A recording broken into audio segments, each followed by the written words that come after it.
네, 안녕하세요. 여러분과 JSP 공부를 함께할 코리아 정보보안 프로그래밍 강사 이세라 강사입니다.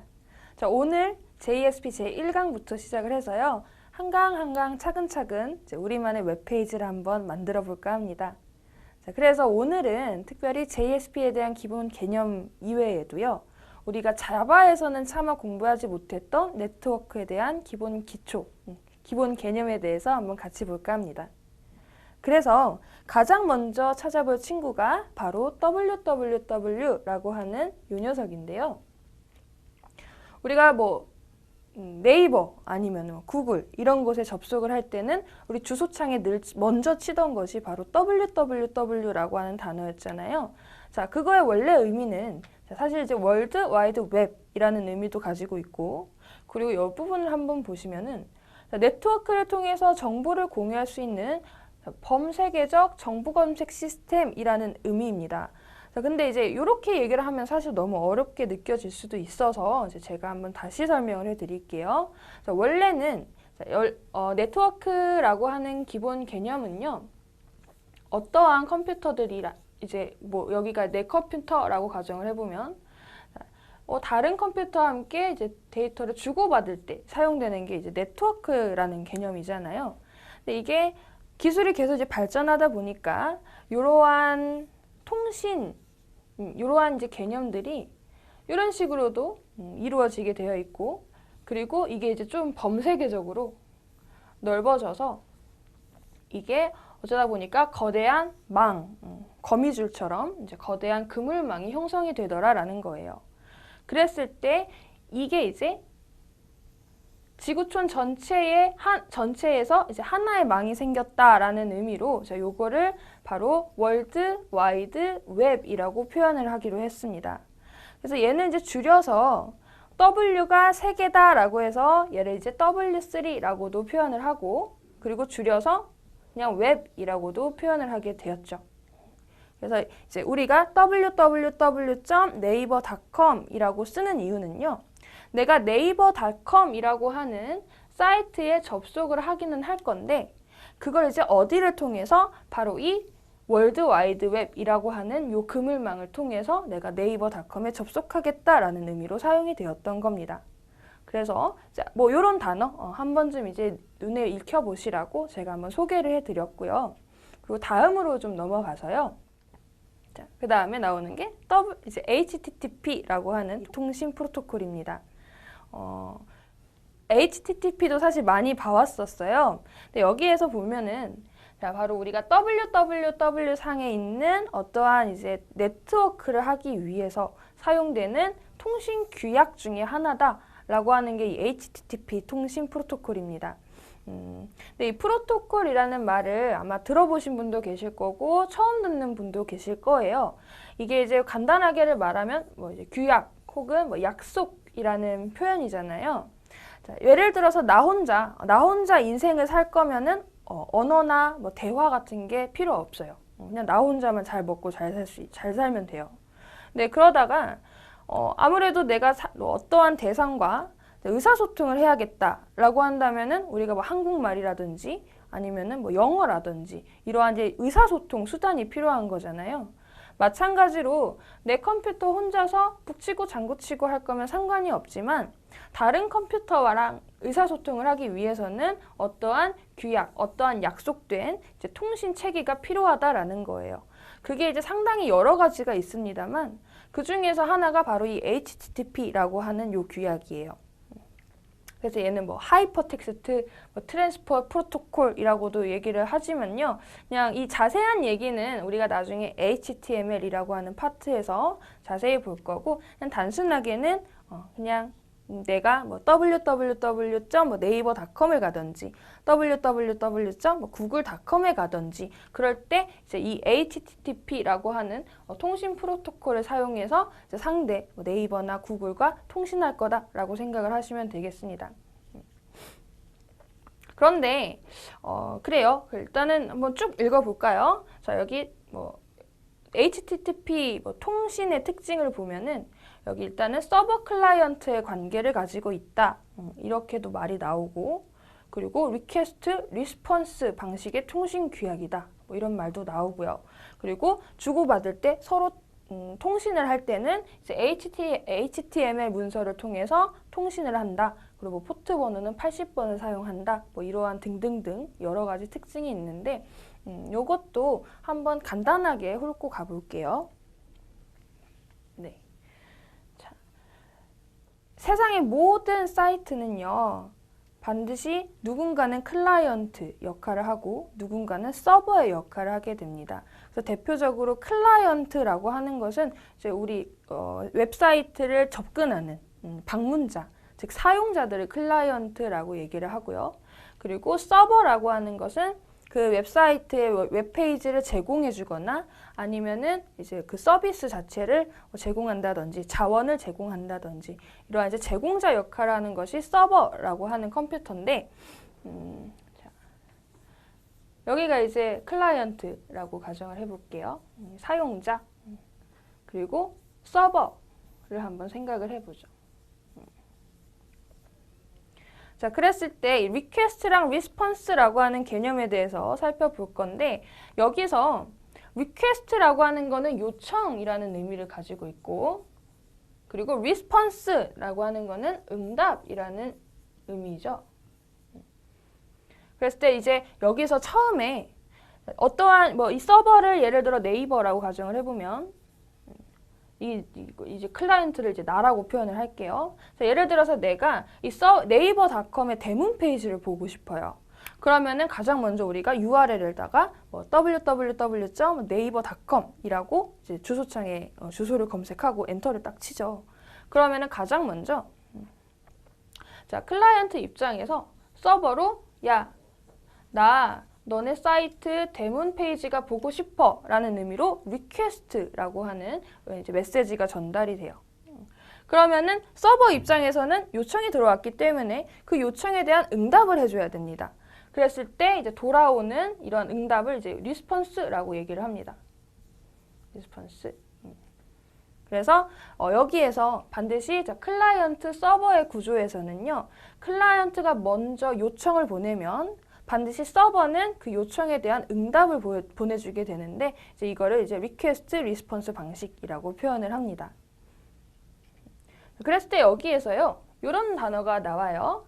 자, 클라이언트에서 서버에게 리퀘스트를 보낼 때도 그리고 서버가 클라이언트한테 리스폰스를 할 때도요. 이때 두 부분 모두 다 데이터를 주고받을 때는 바로 이 HTML이라고 하는 문서를 통해서 데이터를 주고받을 거예요. 그래서 이제 우리가 사실 JSP라고 하는 거는요. 이 HTML이라고 하는 문서를 생성을 해내는데 이제 그거를 자바로 하는 것을 이제 JSP라고 하거든요. 그래서 우리도 나중에 이 HTML이라고 하는 공부를 좀 깊이 하게 될 기회가 있을 겁니다. 그래서 아무튼 이렇게 한번 봤는데 결론은 이 HTTP라고 하는 통신은 서버 클라이언트의 관계가 있고 그리고 그 둘은 리스폰스하고 이제 리퀘스트 이 두 가지를 같이 겸용하는 그런 방식을 사용한다라는 걸로 보시면 되겠습니다.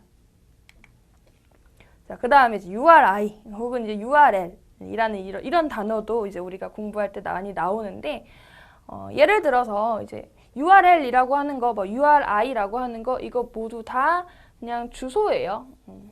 근데 어떠한 주소? 자원이 있는 주소.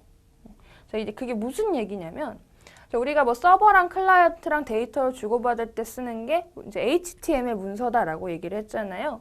근데 사실 그 HTML 문서도 따지고 보면 그냥 컴퓨터가 인식할 수 있는 전기 신호에 불과합니다. 1과 0, 이진 데이터.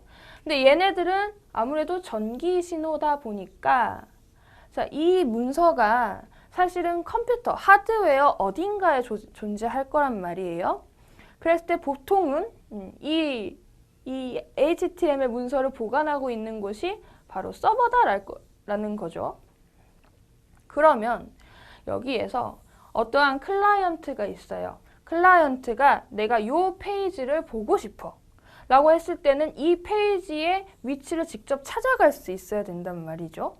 그때 사용되는 게 주소라는 개념이고 여기서 URI라고 하는 것은 그쵸? 여기는 이제 인터넷의 그죠? 여기에 자원을 나타내는 유일한 주소다. 그랬는데 이 주소에 대한 개념이 잠깐 지우겠습니다. 자, 이 URI는 크게 두 가지로 나뉜다라는 거예요. 하나는 URL이라고 하는 개념 하나, 그리고 하나는 URN이라고 하는 개념 하나. 그런데 우리가 볼 것은 그냥 요 URL만 볼 겁니다.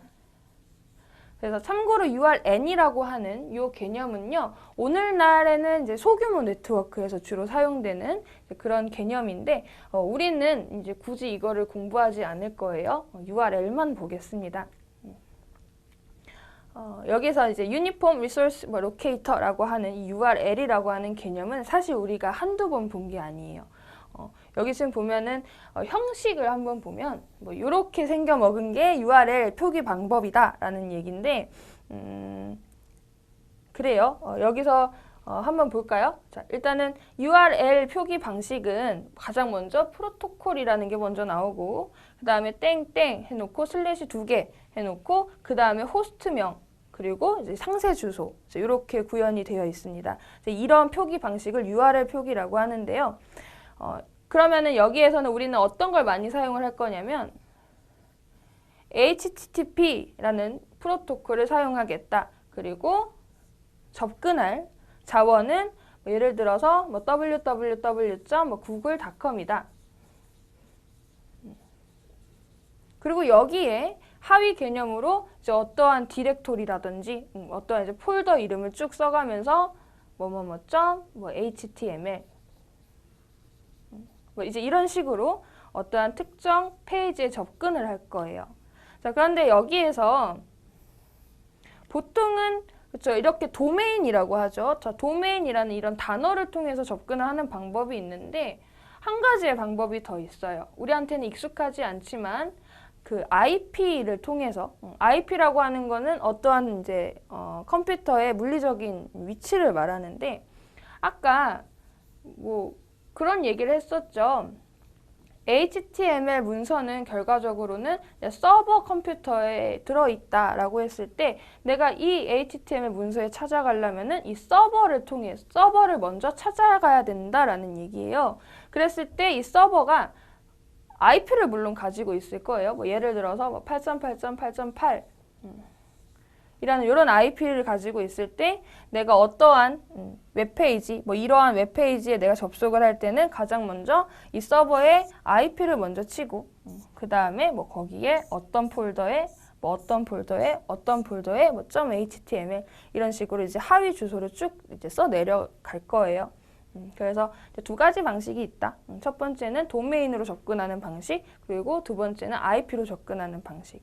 그런데 도메인으로 접근을 하려면은 사실 우리가 돈을 내고 등록을 해야 돼요. 근데 그러기에는 우리가 굳이 그렇게 할 필요는 없기 때문에 앞으로 우리 컴퓨터에 우리가 만든 서버는 앞으로 IP로 접근을 하도록 하겠습니다. 그래서 이제 이런 거 한번 제가 이제 간단하게 말씀을 드렸고요. 그 다음으로 넘어가면 이 얘기는 이제 아까 잠깐 했었던 서버 클라이언트의 관계에 대해서 이제 좀 상세하게 써져 있는 부분인데 웹 서비스를 하려면 뭐 웹 서비스 프로그램을 설치를 해야 된다. 그래서 뭐 아파치 톰캣이라고 하는 이제 우리가 앞으로 공부할 그러한 프로그램도 있고 뭐 아니면 IIS라고 하는 프로그램이 있고 등등등 여러 개의 프로그램이 있다라는 부분인데요. 그래요. 아무래도 서버도 어차피 컴퓨터에 불과해요. 그랬을 때 여러 명의 이제 클라이언트가 나한테 막 요청을 할 거예요. 이 페이지 보여줘, 저 페이지 보여줘. 막 요청을 했을 때 그걸 내부에서 처리할 수 있는 프로그램을 바로 이제 웹서버 프로그램이라고 얘기를 하고 종류가 여러 가지 있다 정도 한번 보시면 될 것 같고 그 다음에 이제 클라이언트라고 하는 거는 그냥 사용자 그 서비스를 받는 웹페이지를 방문하는 그런 사람들을 이제 클라이언트라고 얘기를 하는데 여기에서 조금 더 우리가 봐야 되는 게 브라우저라고 하는 거를 생각을 해봐야 돼요. 브라우저. 브라우저는 우리 크롬이랑 뭐 인터넷 익스플로러 뭐 아니면 파이어폭스 같은 그런 이제 브라우저들을 말하는 건데 요게 있어요. 뭐 이따가도 잠깐 나오긴 하겠지만 우리 클라이언트 컴퓨터에는 반드시 브라우저라고 하는 프로그램이 있어야 돼요. 어떻게 보면 당연해요. 내가 구글닷컴, 네이버닷컴 들어갈 때 무조건 제일 먼저 하는 게 크롬을 키는 거죠. 아니면 인터넷 익스플로러를 키던가. 그래서 이제 이런 브라우저의 역할을 좀 우리가 알아야 되는데 얘는 사실 하는 일이 뭐냐면 우리 클라이언트랑 서버랑 데이터를 주고받을 때는 사실은 HTML이라고 하는 문서를 주고받게 돼요. 근데 여기에서는 사실상 우리가 뭐 이따가도 보긴 하겠지만 얘네들은 텍스트들이에요. 그냥 글씨들, 문장들에 불과합니다. 근데 이거를 조금 더 예쁘게 뭐 로고를 보여준다거나 아니면은 뭐 이미지를 보여준다거나 동영상을 보여준다거나 해서 이 HTML 코드를 해석해서 사용자한테 보여주는 것이 바로 이 브라우저 역할이에요. 저는 앞으로 이제 브라우저라는 말 대신에 그냥 이제 이거를 클라이언트라는 단어로 사용을 할 겁니다. 그래서 여러분이 앞으로 이제 제 얘기를 들을 때 제가 이제 클라이언트라는 단어를 말을 하면 그때 이제 브라우저를 떠올리시면 돼요. 요거 알아보시면 되겠고 그다음에 이제 넘어가서요. 그러면 이제 우리가 그 리스폰스 리퀘스트라고 하는 그 과정, 그 과정이 실생활에서 어떻게 적용이 되는지 한번 볼 건데 먼저 예를 들어서 우리가 네이버닷컴에 들어갔어요. 그리고 이제 로그인을 하려고 해요. 그랬을 때 그 로그인이 되는 과정을 한번 이제 살펴보겠습니다. 일단 여기가 이제 클라이언트, 이제 사용자예요. 사용자가 브라우저를 딱 켜서 네이버닷컴에 들어갔어요. 그리고 나 로그인 할 거야 라고 이제 외치면 자, 브라우저는 이제 서버한테, 여기 이제 네이버 서버가 되겠죠. 자, 네이버 서버한테 리퀘스트를 합니다. 야, 우리 사용자님께서 로그인 하신단다. 해서 너 로그인 할 수 있는 그 페이지를 나한테 보내줘 라고 요청을 할 겁니다. 그러면은 웹서버가 알았어. 여기 로그인 페이지라고 해서 리스폰스를 클라이언트한테 해주게 돼요. 그랬을 때 보여지는 형식이 바로 지금 여기 뭐 조그맣게 나오기는 하지만 얘가 바로 HTML 문서입니다. 얘네들은 지금 다 텍스트로 처리가 되어 있어요. 그랬을 때 이 브라우저가 그럼 이 받아온 HTML을 어디에 그 클라이언트 사용자 측에 이러한 형태로 해석을 해서 보여줄 거예요. 자, 그러면은 또 다시 그럼 뭐 해야 돼요? 여기 이제 아이디랑 비밀번호를 써야 되죠. 그러면은 또 이제 사용자가 이렇게 아이디랑 비밀번호를 작성해서 로그인 버튼을 딱 눌렀어. 그러면은 브라우저가 여기서 표기되었던 이제 사용자가 입력한 아이디 비밀번호 부분을 싹 뽑아서 다시 서버한테 리퀘스트를 또 날려요. 야, 우리 사용자님께서 또 이렇게 작성을 하셨어. 이게 너네 사이트의 회원이 맞는지 확인을 해줘 라고 이제 리퀘스트를 한 번 더 합니다. 그러면은 서버가 받아오죠. 받아와서 실제 그 서버에 있는 그 회사의 이제 데이터베이스를 이제 뒤적뒤적 할 거예요. 실제로 이 아이디를 가진 사람이 비밀번호가 요게 맞는지 확인을 합니다. 그걸 이제 조회라고 얘기를 하는데 일단 확인을 했어요. 그랬을 때 데이터베이스가 분석한 결과 맞아요. 우리 사용자가 맞습니다. 우리 회원이 맞아요. 라고 응답이 오면 그러면은 이제 서버가 다시 브라우저한테 HTML 문서를 딱 보여주는 거죠. 리스폰스를 한다라는 거예요. 그래서 너 우리 회원이 맞다고 하네. 그러면은 내가 이제 회원들만 볼 수 있는 회원 페이지를 보내줄게 라고 리스폰스를 날립니다.